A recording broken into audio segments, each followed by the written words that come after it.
Properties में इजाफा होते हैं। इसलिए हम कहते हैं कि 4 प्रॉपर्टीज़ को देखते हुए आपको अंदाज़ा हो गया होगा, यही वजह है कि carbon forms more compounds than all other elements. Next हमारा पॉइंट नंबर 5 है सैचुरेटेड कंपाउंड्स। सैचुरेटेड कंपाउंड्स का क्या मतलब होता है कि व्हेन कार्बन कहते हैं कि when carbon form single covalent bond, जब जो है वो कार्बन सिंगल कोवलेंट बॉन्ड बनाए तो द कंपाउंड इज सैचुरेटेड, उस कंपाउंड को हम नाम देते हैं सैचुरेटेड है। जैसा कि आप इसकी एग्जांपल ले सकते हैं कार्बन की मीथेन की, कि उसमें चारों तरफ जो कार्बन है वो सिंगल बॉन्ड बना रहा है, सारे बॉन्ड कौन से बना रहा है सिंगल, तो हम इसको नाम देते हैं सैचुरेटेड कंपाउंड का। ठीक है, सैचुरेटेड कंपाउंड का तो बॉन्ड सिंगल, जिसमें सारे के सारे बॉन्ड्स क्या हों सिंगल हों। अदर एग्जांपल्स भी आप इसमें और भी दे सकते हैं मीथेन के अलावा।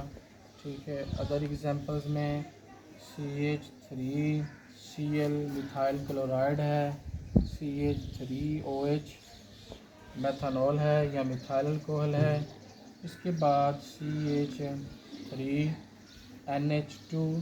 ठीक है, मिथाइल इसमें मीथेन अमाइन है। इसको अगर खोल के लिखना चाहें, देखें कार्बन हाइड्रोजन हाइड्रोजन हाइड्रोजन। ठीक है, तो अगर आप सब में देखेंगे कि सारे बॉन्ड्स कौन से हैं सिंगल बॉन्ड्स हैं।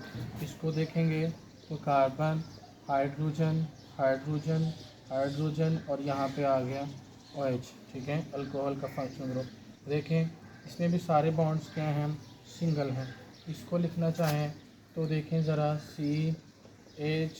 CH और इस तरफ देखेंगे तो N हाइड्रोजन और हाइड्रोजन। तो इसमें भी अगर आप देखें जितने भी बॉन्ड्स हैं सारे बॉन्ड्स सिंगल हैं। तो ऐसे कंपाउंड्स जिनमें कार्बन जो है वो सिंगल कोवलेंट बॉन्ड बनाए, इनको हम नाम देते हैं सैचुरेटेड कंपाउंड्स का। अब हमारा एक लास्ट पॉइंट रह गया जी, स्ट्रक्चरल फार्मूला। स्ट्रक्चरल जो फार्मूला होता है बेसिकली ये शो करता है एक्चुअल बॉन्डिंग को।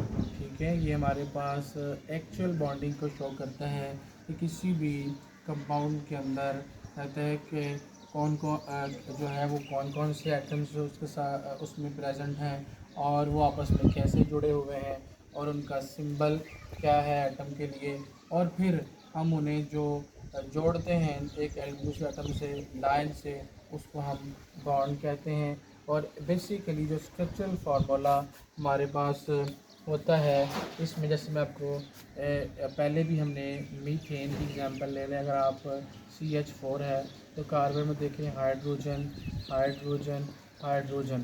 तो बेसिकली स्ट्रक्चरल फार्मूले में हमने एक्चुअल जो है वो बॉन्डिंग दिखाई है कि इसमें कितने एटम्स हैं, कौन कौन से एटम्स हैं, हाइड्रोजन है कार्बन है, और हाउ दे आर कनेक्टेड, ये आपस में कैसे जुड़े हैं, और किस सिंबल, तो सिंबल भी हमने उनके लिखे हैं। और ये जो दरमियान में लाइन है ये शो कर रही है बॉन्ड को। आई होप स्टूडेंट्स कि आपको लेक्चर आज का बहुत अच्छे से समझ आया होगा। तो प्लीज़ मेरे चैनल को सब्सक्राइब कर दीजिएगा, लाइक कर दीजिएगा और शेयर कर दीजिएगा, और बेल आइकन के बटन को लाजमन प्रेस कीजिएगा ताकि हर आने वाली वीडियो आप तक आसानी से पहुंच सके। अपना बहुत ख्याल रखिएगा। अल्लाह हाफिज़।